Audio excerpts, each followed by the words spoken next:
ماں باپ کا غدار کبھی عاشق رسول نہیں ہو سکتا۔ مجھے میرے استاد نے نصیحت کی تھی، بیٹا جو ماں باپ سے بے وفائی کرے تو کبھی اس کو اپنا دوست مت بنانا، کیونکہ جو ماں باپ کا بے وفا ہوگا وہ کبھی کسی کا وفادار نہیں ہو سکتا۔ میں جب کسی کو دوست بناتا ہوں تو میں اس کا فیملی بیک گراؤنڈ کبھی نہیں دیکھتا، غریب ہے کہ امیر ہے، عالم ہے کہ جاہل ہے، میں کبھی نہیں دیکھتا۔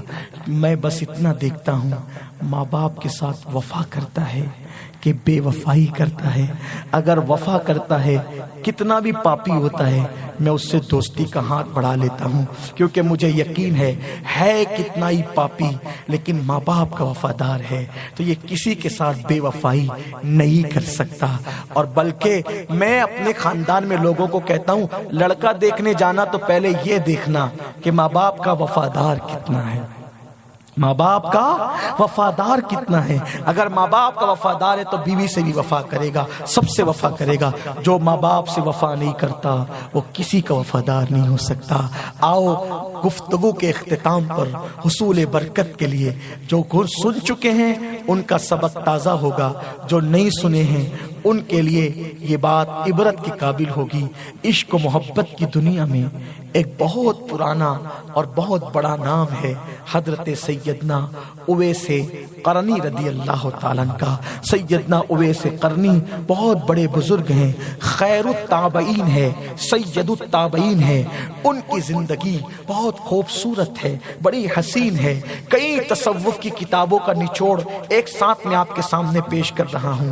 اویس قرنی بہت بڑے عاشق رسول تھے، اتنے بڑے عاشق رسول تھے کہ صحابہ رشک کرتے تھے ان کے عشق رسول کو سن کر۔ ہاں بہت بڑے عاشق تھے۔ ان کو ہم پہلی صدی کا عشق و محبت کا امام کہہ سکتے ہیں۔ میری مائیں اور بہنیں بھی غور سے سنیں، حضور کا دور پایا۔ میرے بچے اگر چھوٹے اسکول کے بچے سن رہے ہیں ان کو بھی چاہتا ہوں کہ غور سے سننا، اپنے ماں باپ کو اپنا مرشد سمجھنا، سب سے پہلے اپنے ماں باپ کو اپنا پیر سمجھنا۔ گھر سے نکلو ان کے ہاتھ چوم کر نکلو، ان کا ہاتھ اپنے سر پہ رکھ کے نکلو۔ جس کے سر پہ ماں باپ کا ہاتھ ہوتا ہے وہ سر کبھی ناکام نہیں ہوتا۔ غریب نواز کو غریب نواز ان کے ماں باپ کی دعا نے بنایا، غوث العظم کو غوث العظم ان کے ماں باپ کی دعا نے بنایا۔ یہ بڑے عظیم لوگ ہیں، ان کی ناقدری کبھی مت کرنا۔ ایک فقیر کے دل کی صدا ہے، سن لو غور سے سن لو۔ اپنے ماں باپ کو بادشاہوں کی طرح رکھو، اپنے ماں باپ کو آقاؤں کی طرح رکھو، اپنے ماں باپ کو مرشدوں کی طرح رکھو۔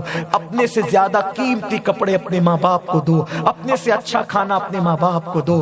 ہو سکے تو اللہ اکبر ان کے قدم چوم لیا کرو۔ جو ماں باپ کے قدم چومتا ہے گویا وہ جنت کے دروازے کو چومتا ہے۔ یہ بڑے عظیم لوگ ہیں، ان سے دعائیں لو، کبھی ناکام نہیں رہو گے۔ ماں باپ کی دعا کبھی رد نہیں ہوتی۔ ماں باپ اگر منع کر دے حج کو نہ جانا تو نفلی حج کو نہ جاؤ، کیونکہ روزانہ تم حج کر رہے ہو، حج کا ثواب حاصل کر رہے ہو۔ اویس قرنی نے میرے نبی کا دور پایا، اویس قرنی نے میرے نبی کا دور پایا، لیکن حضور کی زیارت نہ کر سکے۔ کیوں نہ کر سکے زیارت؟ ماں نے کہا تھا نہ جانا، نبی کی زیارت کو نہ جانا، ماں نے کہا نہیں گئے۔ اور ایک بار گئے، بعض کتابوں میں لکھا ہے تصوف کی کہ گئے لیکن زیارت نہ ہو سکی۔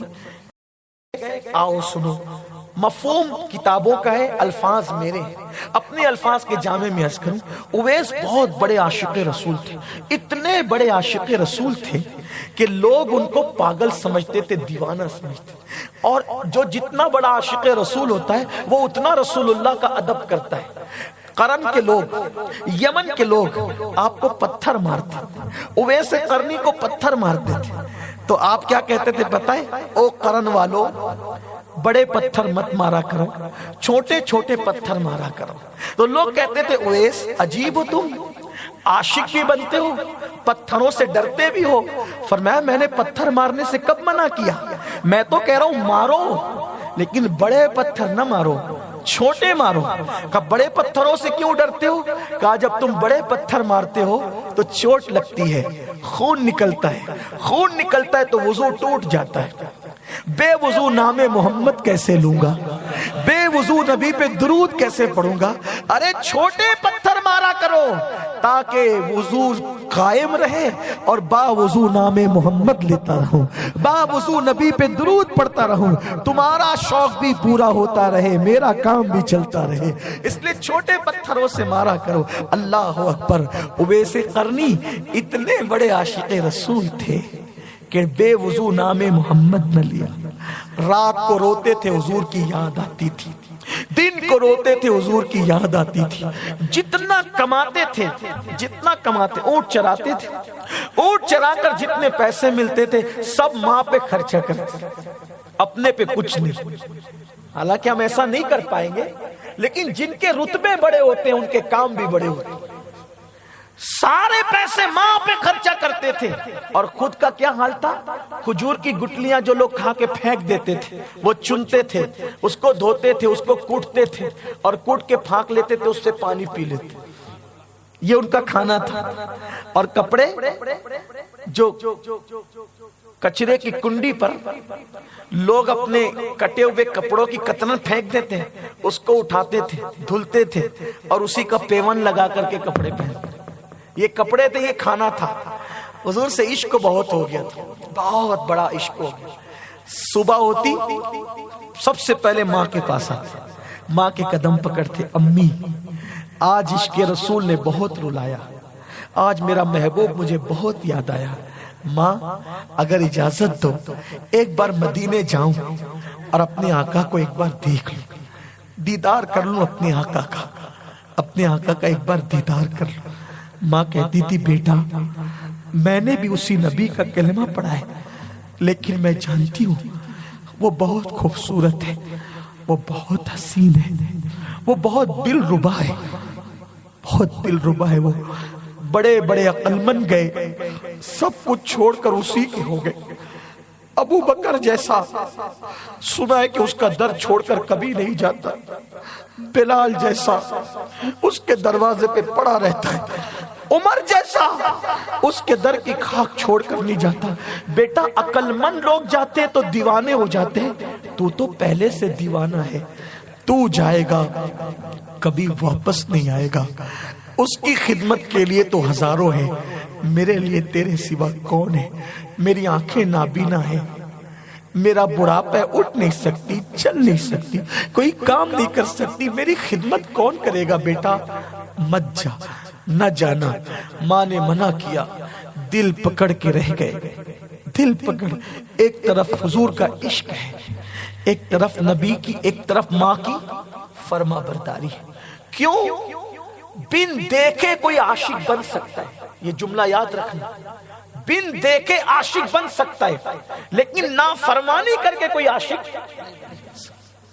تو ماں کی نافرمانی، یہ ماں کی نافرمانی نہیں تھی، کس کی نافرمانی تھی؟ حضور کی نافرمانی، کیونکہ رسول اللہ نے فرمایا ماں باپ کی فرما برداری کرو، ماں باپ کے ساتھ وفا کرو۔ وہ ماں کہہ رہی ہے مت جانا حضور کے کو ملنے، دل پکڑ کے رہ گئے، دل پکڑ کے رونے لگے، نہیں گئے، اس دن نہیں گئے۔ اگر آج ماں کہہ دے نا تیری پسند کی لڑکی سے شادی نہ کرنا، بیٹا کیا کہتا ہے؟ تجھے کیا سمجھتا ہے؟ تو نے رہنا ہے کہ میں نے رہنا ہے؟ یہی رویہ ہے نا تمہارا، کبھی خوشی نہیں ملے گی۔ ہنسنے کی بات نہیں۔ آج کل کی یہ بیٹیاں، جوان بیٹیاں سیریلوں کو دیکھ کر، فلموں کو دیکھ کے میں نے فلاں لڑکا پسند کر لیا، ماں روتی ہے، بیٹی رو رو کے آنکھیں سجاتی ہے، باپ روتا ہے بیٹی عزت جائے گی، مت ایسا کر، تو وہ کہتی ہے کہ نہیں میں تو کر کے رہوں گی۔ یہ آج کل کی بیٹیاں ہیں۔ ماں باپ نے اگر رسول اللہ سے ملنے کے لیے منع کر دیا، ماں نے اویس نہیں جا رہے، اور آج ماں باپ منع کرتے ہیں کہ فلاں سے دوستی نہ کرنا، کی جا رہی ہے، فلاں کے ساتھ نہ رہنا، رہا جا رہا ہے، فلاں کے ساتھ شادی مت کرنا، کی جا رہی ہے، کبھی خوشی نہیں ملے گی۔ بد دعا کے طور پہ نہیں کہہ رہا ہوں، تجربے کے طور پہ، کبھی خوشی نہیں ملے گی۔ ماں باپ کو ناراض کر کے کبھی خوشی نہیں ملے گی۔ اگر آپ کو پسند کی شادی کرنا ہے شوق سے کرو، قدم پکڑ کے پہلے ان کو منا لو، ان کو مناؤ، اگر وہ خوش ہے اللہ خوش ہے، وہ راضی ہے رسول اللہ راضی ہے، ان کو نہ خوش کر کے کچھ مت کرنا، کچھ مت کرنا، ان کو خوش کرنا، ان کو راضی کرنا۔ ہاں تو عرض کر رہا تھا دل پکڑ کے رہ گئے. دوسری صبح پھر آئے, امی بہت یاد آئی میرے محبوب کی, میں ایک بار جانے دو, وعدہ کرتا ہوں میں واپس آؤں گا.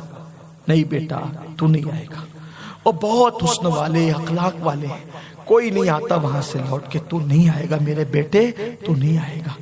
دل پکڑ کے رہ گئے.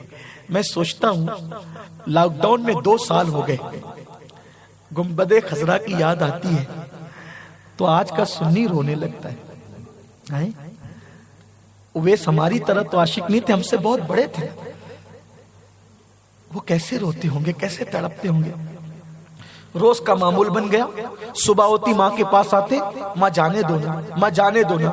ایک دن ماں نے منصوبہ بنایا, آج اس کو ایسا جواب دوں گی, آج کے بعد مدینے جانے کی بات نہیں کرے گا. میں بھی کب تک گنہگار ہوتی رہوں, منع کرتی ہوں مدینے جانے سے, وہ بھی تو عاشق رسول تھی. منع کرتی ہوں, کب تک منع کروں, آج مکمل مقدمہ پورا معاملہ ہی ختم کر دوں گی, آج کے بعد کبھی مدینے جانے کی بات نہیں کرے.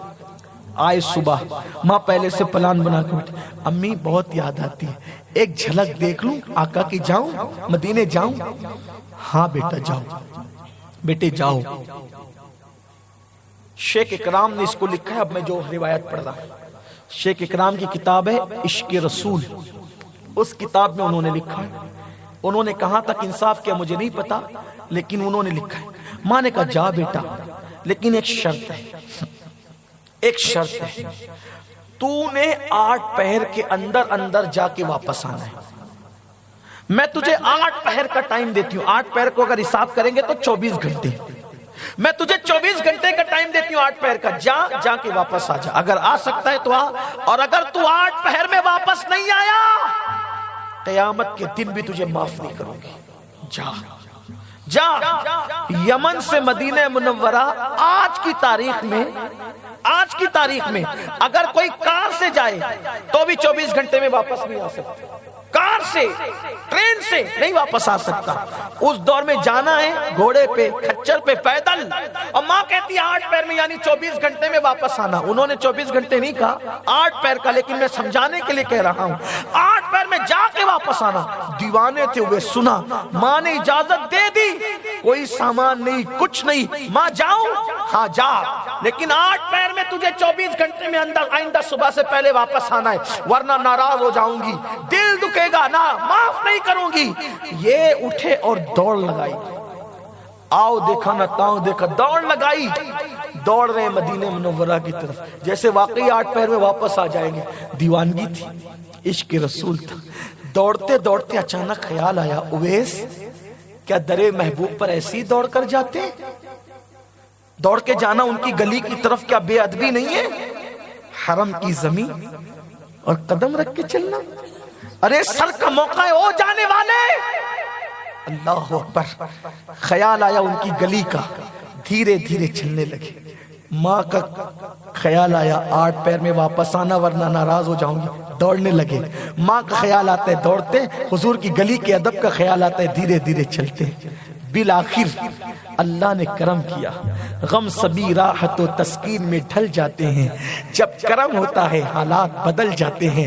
اہل سنت کا عقیدہ یہ ہے, اللہ کسی ولی کے لیے